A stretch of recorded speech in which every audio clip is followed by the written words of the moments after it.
Land cruiser వ్యవహారంలో నేతల కోటి కకృతట. అంటే జనరల్గా ఈ యొక్క ల్యాండ్ క్రూజర్ కార్లు ఉంటాయి కదా, 2.5 కోట్లకు వస్తాయి. యాక్చువల్ ప్రైస్ 2.5 కోట్లు, కకృతి తోటి ట్యాక్స్ తక్కువ వస్తాయని చెప్పేసి 1.5 కోటికే కొన్నారట. సో ఇటు కేటీఆర్తో పాటు కొంతమంది సెలబ్రిటీలు కొన్నారట. వాళ్ళందరి చుట్టూ కూడా వాళ్ళందరికీ కూడా ఈడీ ఫోకస్, వాళ్ళందరూ ఈడీ ఫోకస్లో ఉన్నారు. ఖచ్చితంగా మనీ లాండరింగ్ కింద వీళ్ళపైన కేసులు బుక్ అయ్యే అవకాశాలు చాలా స్పష్టంగా కనబడతా ఉన్నాయి. కార్ల స్మగ్లర్ బషరత్ కేసులో సంచలన విషయాలు. ధర 2.5 కోట్లకు పైనే, కానీ కొనేది మాత్రం 1.5 కోటికే. కేటీఆర్ మాదిరి స్మగుల్డ్ కార్లను కొన్న సెలబ్రిటీలు ఎందరో. లిస్టులో తాజా మాజీ మంత్రులు.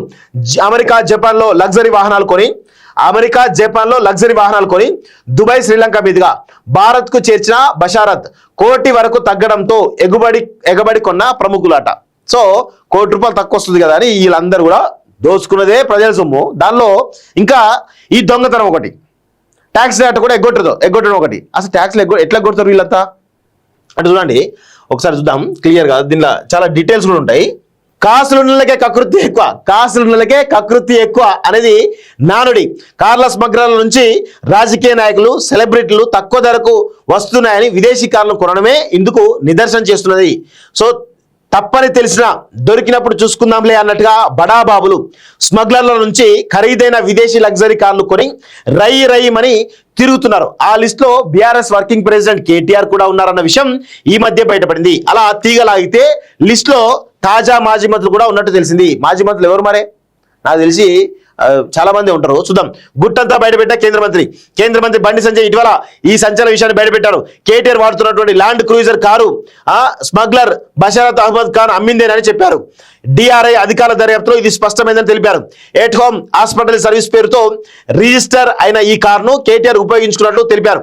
కారు పార్టీ స్మగ్లింగ్ ద్వారా వచ్చిన కార్ల మీద నడుస్తున్నదని ఘాటైన విమర్శలు చేశారు. ఎవరు? బండి సంజయ్. సో 1 కాదు 2 కాదు, మొత్తం 30 కార్లు అట. 30 కార్లు అంటే 30 కోట్ల రూపాయల మనీ లాండరింగ్ జరిగింది. సో మరి దీనిపైన ఈడీకి ఎంక్వైరీకి ఆదేశాలు వేయాలి కదా. మరి వేస్తే దీనిపైన అసలు నిజాలు బయటపడతాయి. 30 కార్లు అంటే ఎంత పెద్ద బిజినెస్ చూడండి ఒకసారి. బషారత్ అహ్మద్ ఖాన్ గురించి ఆరా తీయగా పలు సంచలన విషయాలు వెలుగులోకి వచ్చాయి. సహచరులతో కలిసి అమెరికా, జపాన్ దేశాలలో అత్యంత ఖరీదైన లగ్జరీ కార్లను కొనేవాడని తెలిసింది. ఆ తర్వాత వాటిని దుబాయ్, శ్రీలంక మీదుగా భారత్కు చేరుస్తూ వచ్చని తెలియవచ్చింది. ఇక్కడికి రాకముందు శ్రీలంకలో లెఫ్ట్ హ్యాండ్ డ్రైవ్ కార్లను రైట్ హ్యాండ్ డ్రైవ్ గా మార్చేవాడని తెలిసింది. ఈ విదేశీ లగ్జరీ కార్లకు అసలు ధర కన్నా 50% తక్కువకు నకిలీ ఇన్వాయిస్ సృష్టించి కస్టమ్స్ సుంకాన్ని కూడా ఎగ్గొట్టి శ్రీలంక మీదుగా భారత్కు తీసుకొచ్చాడు. ఈ వ్యవహారం సంబంధించి పక్కగా సమాచారం సేకరించిన Ahmedabad director of revenue intelligence అధికారులు బషరత్ అహ్మద్ అలీ ఖాన్ హైదరాబాద్ లో అరెస్ట్ చేశారు. మరి కేటీఆర్ పైన చర్యలు తీసుకుంటారా వీళ్ళు? సరే, బషరత్ ను అరెస్ట్ చేసి ఓకే, మరి కేటీఆర్ పైన అందరూ ప్రముఖుల విషయంలో దాదాపు 30 విదేశీ కార్లు బషరత్ స్మగుల్ చేసి మన దేశానికి తీసుకొచ్చినట్టు వెల్లడైంది. వీటిని దేశవ్యాప్తంగా పలువురు రాజకీయ నాయకులు, సెలబ్రిటీలకు అమ్మినట్టుగా నిర్ధారణ అయింది. కొన్న వారంతా నగదు రూపంలోనే అతనికి చెల్లింపులు జరిపినట్టుగా తేలింది. అలా అమ్మిన ఓ ల్యాండ్ క్రూజర్ కార్నే ప్రస్తుతం కేటీఆర్ ఉపయోగిస్తున్నారు. మార్కెట్ లో ల్యాండ్ క్రూజర్ 300 ధర 2.5 కోట్లకు పైగా ఉంటుంది. అయితే బషరత్ నుంచి కొన్నవారు అందులో సగం ధరకి కొన్నట్టుగా అధికార వర్గాల ద్వారా సమాచారం. ప్రస్తుతం దీనిపైన అన్ని వర్గాల్లో చర్చ జరుగుతుంది.